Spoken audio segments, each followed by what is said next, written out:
What's going on, YouTube? JT is Reborn here, and welcome back to another edition of my DC comic book reviews. And in today's video, we're going to be talking about the Joker issue number 8. This issue is written by James Tynion IV, and Sam Johns is the backup writing the Punchline story. And yeah, so this one picks up after the events of the last one. There's two ongoing stories here. We have the Joker story with that's really hardly any Joker. It's kind of like the last issue.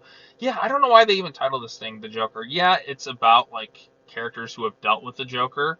There's also everyone's kind of connected to that, but the Joker himself is just not in this book hardly at all. Like the last issue, I believe he wasn't really in it outside of maybe like somebody talking about a story with the Joker.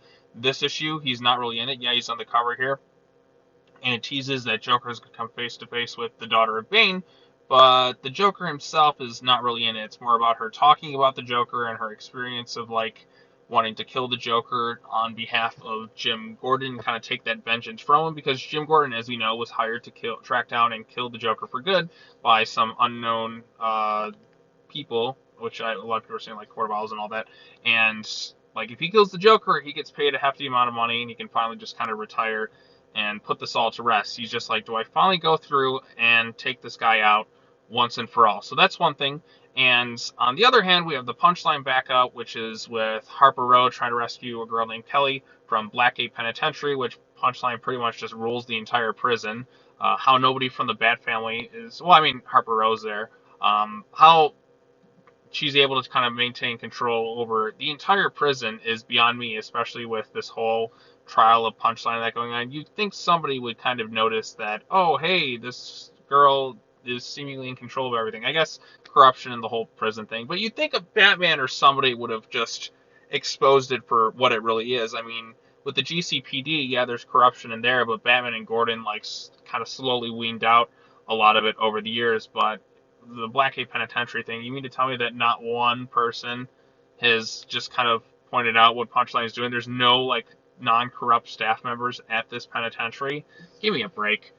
So anyways, we got that going on there. The Joker thing, like I said, Jim Gordon was with the Interpol agent, and her hand basically snaps into like all sorts of pieces, and Jim Gordon gets taken by the daughter of Bane after she just rips apart that Interpol agent's hand entirely and just chokes him out and takes him with her.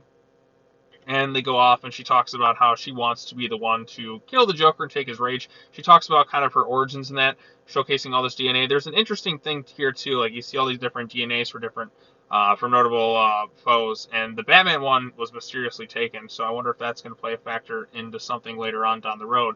Does Batman have another secret child that we're not supposed to know about? At this point, who fucking knows? But anyways, so she talks about what she would do with the Joker. She says she would torture him for several days. And again, this is your Joker appearance. This is just her theoretically talking about the Joker. And don't you love this shot right there? There you go. A nice bit of ass, which takes up half the page. There you go. That's what people are paying for. So talks about how she's going to torture the Joker, bury him in the ground, and then after a few days, dig up the grave just to make sure he's really, really dead. Then she's going to torch it and spread the ashes in an unknown part of the world.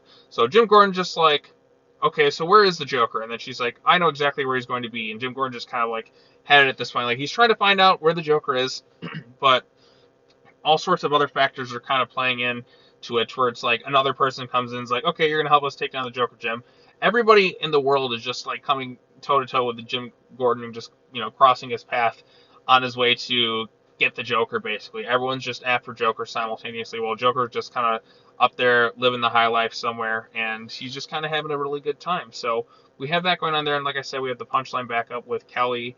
Harper Row had found out where she was. Orca secretly there to kind of protect her, and she's heading up a Punchline. So Harper's plan is to plan a jailbreak where she releases all the prison doors, and during which that escape, she's going to get out of there, but Punchline knows exactly what she's doing, and basically is just like, I'm going to unleash all the prisoners on you right now, and you're going to have to deal with the madness. Again, she's got her costume and all that.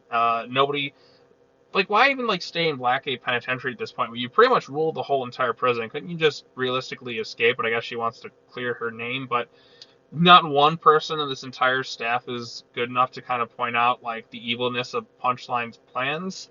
I mean, come on, unless she took out the whole staff, but, I mean, it's just kind of ridiculous at this point. But yeah, so Harper and Kelly escape the thing, and then they kind of head out on their way, and that's basically where the whole issue kind of wraps itself up.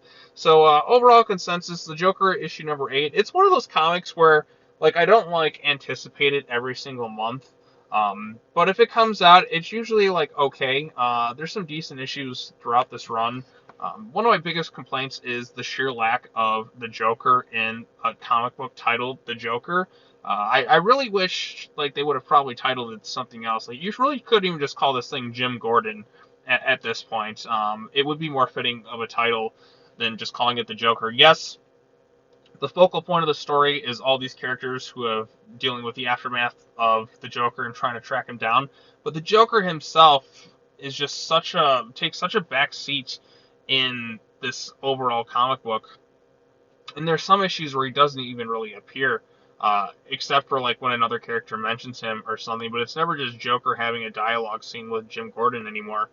It's just Joker. Joker's hardly in this book at all, and I feel like a lot of people have kind of fallen off this book at this point because, well, if you have a book titled The Joker, you'd expect more of the Joker, but I just don't really feel like, or at least I don't see it personally, a lot of people talking about the Joker book at this point. I know when I post reviews on it, like I never really get any interactions with them. I'm like, is anybody even really reading this book right now? I'm not exactly sure how the sales are. I know Joker is a very popular character. It's one of Batman's greatest villains. There's no denying that. Like, but I don't know. It just feels like this is a book that's I feel like nobody else is really talking about. It could just be me, but yeah. I still think it's stronger overall than Tynian's current main Batman book with the whole Fear State thing.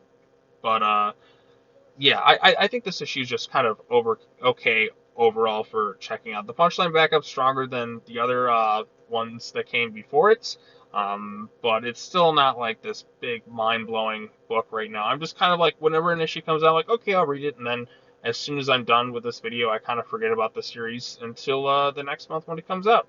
I'm just kind of waiting for a big, cool reveal or something really grand and exciting to happen with this story, but we'll just kind of have to wait and see. So, yeah, I know kind of mixed emotions with this video overall, but that's just kind of my thoughts on this Joker book in general. But anyways, if you've gone ahead and read this book, tell me your thoughts on it in the comment section down below. Be sure to like this video, share it with your friends, subscribe to the YouTube channel for more content, hit the bell for notifications, and stay tuned because tomorrow is New Comic Book Day, and I got some new videos coming up along the way. Alright, that's all I gotta say. As always, take care now. Bye-bye then, and I will see you all in the next video. Peace.